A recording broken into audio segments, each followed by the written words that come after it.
tingkat pengangguran. 3, Gini rasio. 4, tingkat pendidikan. 5, tingkat kesehatan. Diukur 5-5-nya. Dan jawabannya? Negatif. Negatif. Tidak juga membaik. Anda kelihatannya hebat. Seorang di sini mungkin rata-ratanya punya namanya gaji rata-rata 4 juta. Tapi jangan salah, 4 juta rupiah compare-nya dengan dolar jadi berapa? Jatuh. Nggak punya daya beli.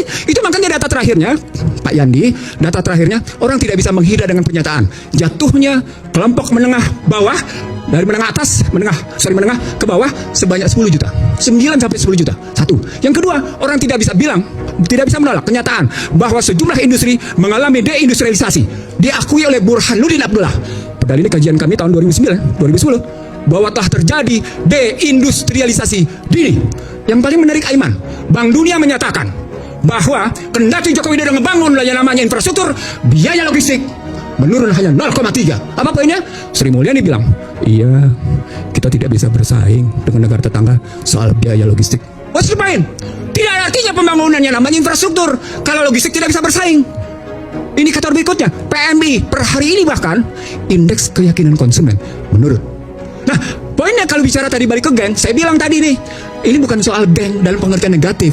Geng bisa jadi dalam pengertian kelompok. Nah, sekarang pertanyaan, ini kan pastinya kalau dibalikin begini, Prabowo sedang melanjutkan apa? Kan dibalik pernyataan geng itu adalah Prabowo sedang melanjutkan apa? Kalau memang kita ketahui di era SBY kayak gitu, di era Joko Widodo kayak gitu, orang bertanya, Prabowo mau kemana nih? Kenapa begini? Dalam ilmu kebijakan namanya ada 2. Apa yang discontinuing, apa yang continuing. Apa yang diputus tidak berlanjut, apa yang berlanjut. Nah, ketika orang-orang Joko Widodo kemudian duduk lagi dalam kabinet, namanya berlanjut. Nah, berlanjutnya apa? Berlanjutlah muncul hak undang-undang cipta kerja yang ternyata tidak menciptakan kerja. Muncullah undang-undang IKN yang kemudian tidak berdaya apa-apa, itu IKN.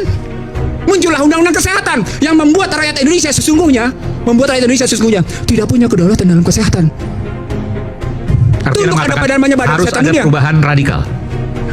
Beda pengertian perubahan yang kita lakukan secara baik-baik dengan perubahan radikal. Saya semalam menyatakan di sebuah TV, sama seperti pernyataan tadi teman-teman Komisi 11 terhadap yang namanya Purbaya Yudi Sadewa. Diperlukan pemikiran outbox karena situasi sekarang bukan situasi yang kemarin. Situasi sekarang adalah perang hybrid, perang totalitas. Maka ketika dihadapi dengan business as usual, biasa-biasa saja, dia tidak akan menyelesaikan masalah. Nah, itu kalau kita mau dari situ. Lalu kalau rakyat mau bersuara tentang ini, maka dengar rakyat. Kenapa kemudian malah naikin pajak 12%?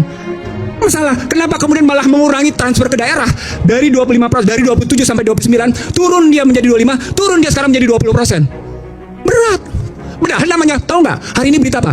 Sejumlah hotel dan restoran terancam tertutup karena transfer ke daerah makin berkurang, sehingga tidak berdaya. Apa poinnya? Salah alokasi, misallocation. Dampaknya tidak melahirkan stabilisasi, dampaknya tidak ada rasa keadilan. Artinya yang Anda bicara tentang radikal, perbaiki dulu model berpikir fiskalnya, perbaiki dulu model berpikir moneternya, baru bicara ekonomi sosialnya. Karena dampak dari fiskal dan moneter itu adalah seperti yang kita bahas ini sekarang. Baru kita masuk ke dalam sistem politik, berdampingan dia mikirnya mestinya. Begitu, Aiman. Oke, baik. Sekitar Bung Andi, ada pernyataan tadi. Ya, kan kalau kita lihat tadi apa Jokowi memperdalam, Pak Jokowi pada saat tadi kan memperdalam gitu memperdalam. ya. Kan kalau kita lihat ya, kita tidak bisa memungkiri hasil kerja dari Pak Jokowi dengan jajarannya, ya. Yang kita lihat bagaimana Indonesia bagian timur, ya, di Papua, di NTT, ya, dan di daerah Indonesia Timur yang lainnya. Itu perubahan yang sangat signifikan. Kalau dibilang logistiknya itu tidak jalan, saya rasa mereka semua juga merasakan bahwa itu logistik itu berjalan. Apa yang dibangun secara infrastruktur oleh Pak Jokowi itu memang, ya, kalau kita lihat pasti juga ada plus dan minusnya itu. Tapi kita lihatnya untuk lihat jangka panjang, bukan lihat pada sekarang. Kita akan melihat pada 10 tahun ke depan atau 20 tahun ke depan, di mana anak cucu kita, ya, yang akan akan melaksanakan itu. Jadi belum kelihatan sekarang Bung Iksan. 10 tahun 20 tahun ke depan baru kelihatan. Cara berpikirnya sederhana. Kalau jangka pendek udah kacau, tidak ketemu jangka panjang. Apalagi jangka panjang. Nah, bagaimana